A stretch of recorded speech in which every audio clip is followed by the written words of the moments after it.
السلام علیکم، راہ سعید کے چینل میں آپ سب کو خوش آمدید۔ امید کرتی ہوں سب خیریت سے ہوں گے، عافیت سے ہوں گے۔ بسم اللہ الرحمن الرحیم۔ ہم سورہ آل عمران کی آیت نمبر 86 سے 86 سے ترجمہ پڑھنا شروع کر رہے ہیں۔ کیسے ہو سکتا ہے کہ اللہ ان لوگوں کو ہدایت بخشے جنہوں نے نعمت ایمان پا لینے کے بعد پھر کفر اختیار کیا، حالانکہ وہ خود اس بات پر گواہی دے چکے ہیں کہ یہ رسول حق پر ہے اور ان کے پاس روشن نشانیاں بھی آ چکی ہیں۔ اللہ ظالموں کو تو ہدایت نہیں دیا کرتا، ان کے ظلم کا صحیح بدلہ یہی ہے کہ ان پر اللہ اور فرشتوں اور تمام انسانوں کی پھٹکار رہے۔ اسی حالت میں وہ ہمیشہ رہیں گے، نہ ان کی سزا میں تخفیف ہوگی اور نہ انہیں مہلت دی جائے گی۔ البتہ وہ لوگ بچ جائیں گے جو اس کے بعد توبہ کر کے اپنے طرز عمل کی اصلاح کر لیں۔ اللہ بخشنے والا اور رحم فرمانے والا ہے۔ مگر جن لوگوں نے ایمان لانے کے بعد کفر اختیار کیا پھر اپنے کفر میں بڑھتے چلے گئے، ان کی توبہ ہرگز قبول نہ ہوگی۔ ایسے لوگ تو پکے گمراہ ہیں۔ یقین رکھو جن لوگوں نے کفر اختیار کیا اور کفر ہی کی حالت میں جان دی، ان میں سے کوئی اگر اپنے آپ کو سزا سے بچانے کے لیے روئے زمین بھر کر بھی سونا فدیے میں دے تو اسے قبول نہ کیا جائے گا۔ ایسے لوگوں کے لیے دردناک سزا تیار ہے اور وہ اپنا کوئی مددگار نہ پائیں گے۔ تم نیکی کو نہیں پہنچ سکتے جب تک کہ اپنی وہ چیزیں خدا کی راہ میں خرچ نہ کرو جنہیں تم عزیز رکھتے ہو، اور جو کچھ تم خرچ کرو گے اللہ اس سے بے خبر نہ ہوگا۔ کھانے کی یہ ساری چیزیں جو شریعت محمدی صلی اللہ علیہ وسلم میں حلال ہیں، بنی اسرائیل کے لیے بھی حلال تھیں، البتہ بعض چیزیں ایسی تھیں جنہیں تورات کے نازل کیے جانے سے پہلے اسرائیل حضرت یعقوب علیہ السلام نے خود اپنے اوپر حرام کر لیا تھا۔ ان سے کہو اگر تم اپنے اعتراض میں سچے ہو تو لاؤ تورات اور پیش کرو اس کی کوئی عبارت۔ اس کے بعد بھی جو لوگ اپنی جھوٹی گھڑی ہوئی باتیں اللہ کی طرف منسوب کرتے رہیں وہی در حقیقت ظالم ہیں۔ کہو اللہ نے جو کچھ فرمایا ہے سچ فرمایا ہے۔ تم کو یکسو ہو کر ابراہیم علیہ السلام کے طریقے کی پیروی کرنی چاہیے، اور ابراہیم علیہ السلام شرک کرنے والوں میں نہ تھا۔ بے شک سب سے پہلی عبادت گاہ جو انسانوں کے لیے تعمیر ہوئی وہ وہی ہے جو مکہ میں واقع ہے۔ اس کو خیر و برکت دی گئی تھی اور تمام جہان والوں کے لیے مرکز ہدایت بنایا گیا تھا۔ اس میں کھلی ہوئی نشانیاں ہیں۔ ابراہیم علیہ السلام کا مقام عبادت ہے اور اس کا حال یہ ہے کہ جو اس میں داخل ہوا مامون ہو گیا۔ لوگوں پر اللہ کا یہ حق ہے کہ جو اس گھر تک پہنچنے کی استطاعت رکھتا ہو وہ اس کا حج کرے، اور جو کوئی اس حکم کی پیروی سے انکار کرے تو اسے معلوم ہونا چاہیے کہ اللہ تمام دنیا والوں سے بے نیاز ہے۔ کہو اے اہل کتاب تم کیوں اللہ کی باتیں ماننے سے انکار کرتے ہو؟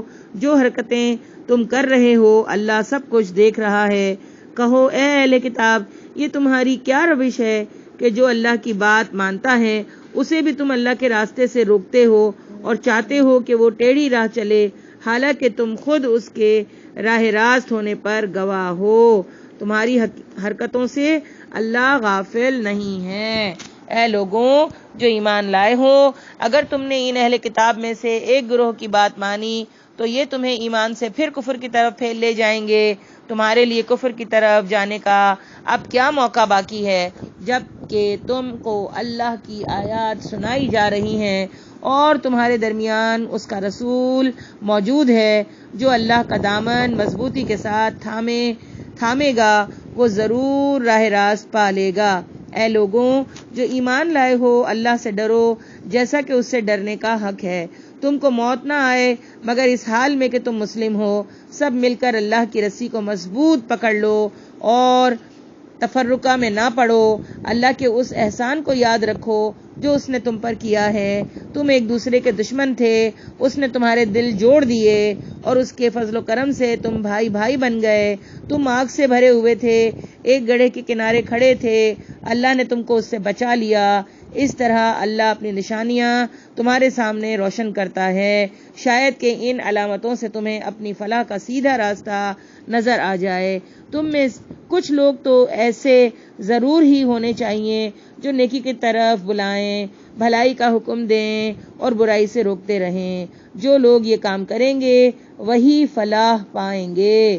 کہیں تم ان لوگوں کی طرح نہ ہو جانا جو فرقوں میں بٹ گئے اور کھلی کھلی واضح ہدایات پانے کے بعد پھر اختلافات میں مبتلا ہوئے۔ جنہوں نے یہ روش اختیار کی وہ اس روز سخت سزا پائیں گے، جبکہ کچھ لوگ سرخ رو ہوں گے اور کچھ لوگوں کا منہ کالا ہوگا۔ جن کا منہ کالا ہوگا ان سے کہا جائے گا کہ نعمت ایمان پانے کے بعد بھی تم نے کافرانہ رویہ اختیار کیا۔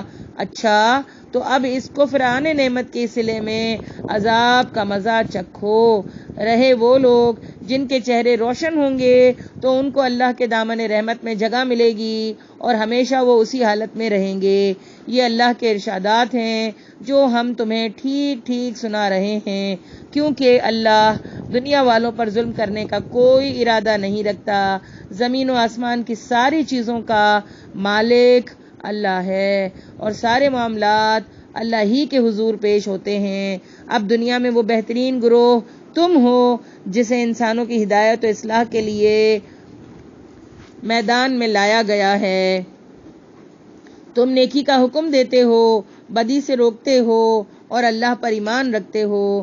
یہ اہل کتاب ایمان لاتے تو انہی کے حق میں بہتر تھا، اگرچہ ان میں کچھ لوگ ایماندار بھی پائے جاتے ہیں مگر ان کے بیشتر افراد نافرمان ہیں۔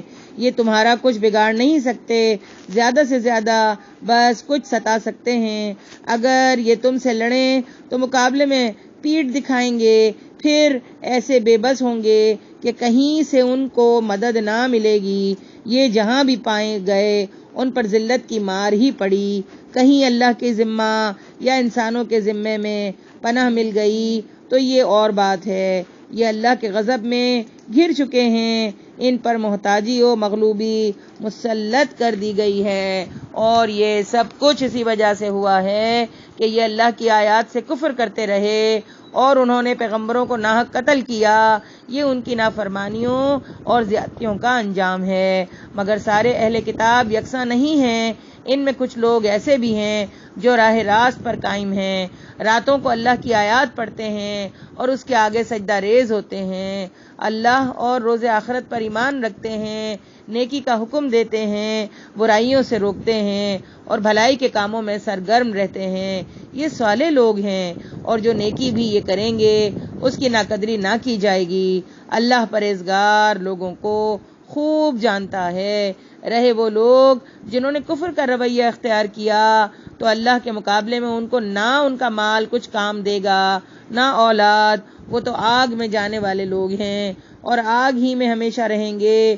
جو کچھ وہ اپنی اس دنیا کی زندگی میں خرچ کر رہے ہیں ان کی مثال اس ہوا کی سی ہے کہ جس میں پالا ہو اور وہ ان لوگوں کی کھیتی پر چلے جنہوں نے اپنے اوپر آپ ظلم کیا ہے اور اسے برباد کر کے رکھ دے۔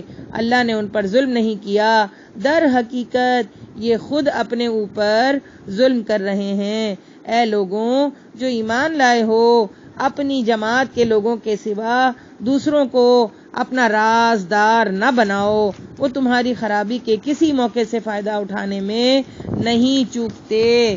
تمہیں جس چیز سے نقصان پہنچے وہی ان کو محبوب ہے، ان کے دل کا بغض ان کے منہ سے نکلا پڑتا ہے، اور جو کچھ وہ اپنے سینوں میں چھپائے ہوئے ہیں وہ اس سے شدید تر ہے۔ ہم نے تمہیں صاف صاف ہدایات دے دی ہیں، اگر تم عقل رکھتے ہو تو ان سے تعلق رکھنے میں احتیاط برتو گے۔ تم ان سے محبت رکھتے ہو مگر وہ تم سے محبت نہیں رکھتے، حالانکہ تم تمام کتب آسمانی کو مانتے ہو۔ جب وہ تم سے ملتے ہیں تو کہتے ہیں کہ ہم نے بھی تمہارے رسول اور تمہاری کتاب کو مان لیا ہے، مگر جب جدا ہوتے ہیں تو تمہارے خلاف ان کے غیظ و غضب کا یہ حال ہوتا ہے کہ اپنی انگلیاں چبانے لگتے ہیں۔ ان سے کہہ دو اپنے غصے میں آپ جل مرو، اللہ دلوں کے چھپے ہوئے راز تک جانتا ہے، تمہارا بھلا ہوتا ہے تو ان کو برا معلوم ہوتا ہے، اور تم پر کوئی مصیبت آتی ہے تو یہ خوش ہوتے ہیں، مگر ان کی کوئی تدبیر تمہارے خلاف کارگر نہیں ہو سکتی، بشرط یہ کہ تم صبر سے کام لو اور اللہ سے ڈر کر کام کرتے رہو۔ جو کچھ یہ کر رہے ہیں اللہ اس پر حاوی ہے۔ وآخر دعوانا ان الحمد للہ رب العالمین۔